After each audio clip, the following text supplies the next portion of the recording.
Welcome to Watch Symposium. I'm Austin, and this is a custom video for MA, and he wants to know if his three-piece Rolex GMT collection is overkill. Too many GMTs? Well, not here at Watch Symposium. You know that's my favorite Rolex reference. You can't have too many GMTs if you're asking me.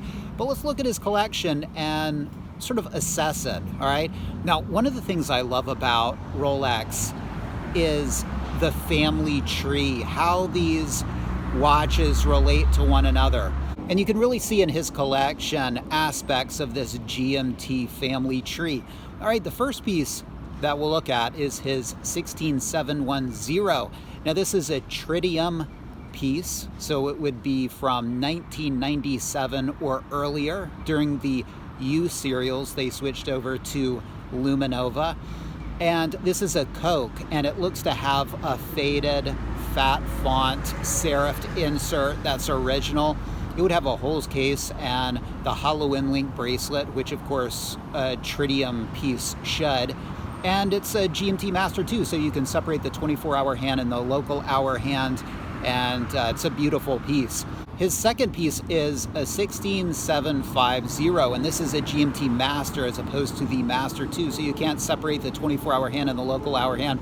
It's more of a purist GMT, and they made this model from 1981 up until 1988. And this is an interesting piece because it was during the run of this piece in 1983 that the GMTs branched off and they started making the 16760 Fat Lady. That was the birth of the GMT Master 2. And GMT Masters only ever came as Pepsis or all blacks. And this is a Pepsi, and it looks to have an original insert. Now, the dials on the 16750 started out as matte dials and no gold surrounds on the indices. And I can't really tell if this has a matte dial or a glossy dial, but sometime around, I guess it was like the mid 1980s, they switched to the glossy dial with the gold surrounds. So you could look at the 16750 as the first GMT where they incorporated the gold surrounds on the indices. And also it was during this reference that they started putting date on the dial where it says Oyster Perpetual Date. Now his doesn't have date, it's a pre-date GMT, and there are some fat ladies, the 16760, first GMT Master 2 that didn't have the date, and the early 16750s didn't have date, and his is like that, and that's really interesting. And I love the fact that it doesn't have the gold surrounds like those later 16750s. Now this fits in the collection really nicely because it's got that vintage look without the gold surrounds, and this is what you would wear to,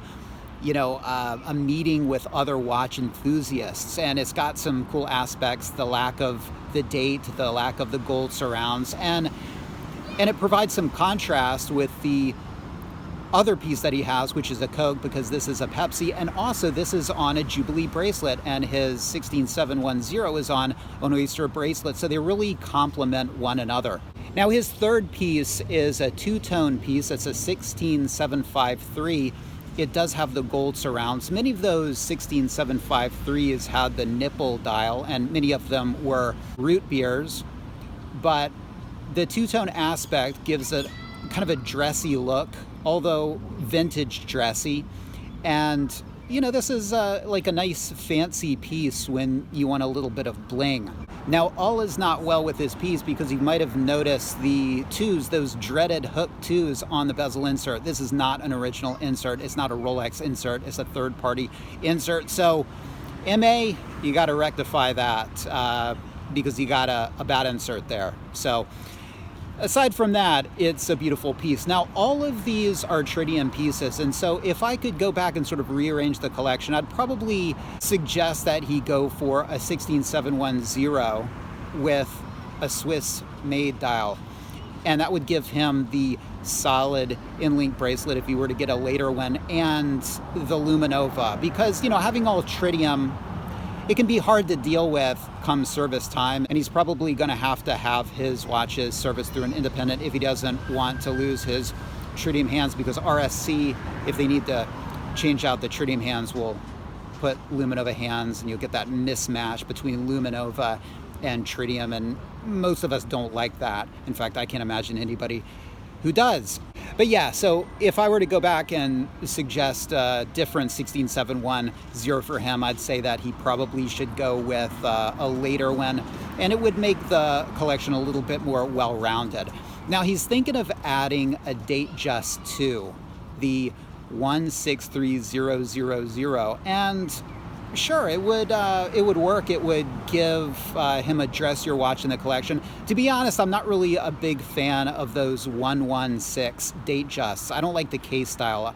Too shiny, and the proportions are off. It's a little fatter compared to the current Datejust and the 5-digit Datejust. So that's not a Datejust reference that I like, the 116s. But that's personal preference, and it would fit well into the collection. But hey, you know, personally speaking, I would rather have another professional watch, you know, maybe a Sea Dweller or a Submariner, or heck, maybe even another GMT. I mean, I don't think you can have too many GMTs because they're such awesome watches. And if you love GMTs, you know, 3 in the collection is not a big deal. So let me know what you think. MA, thank you for this custom video. I think it's a thumbs up on your collection. I don't think you should sell any of them. I think they work well together. I think if you wanted to get another GMT in the future, I definitely wouldn't get another tritium piece, and I would rectify that insert on your 16753. And aside from that, thumbs up. And guys, let him know what you think about his collection. Thanks for watching. Take care, and I'll see you next time.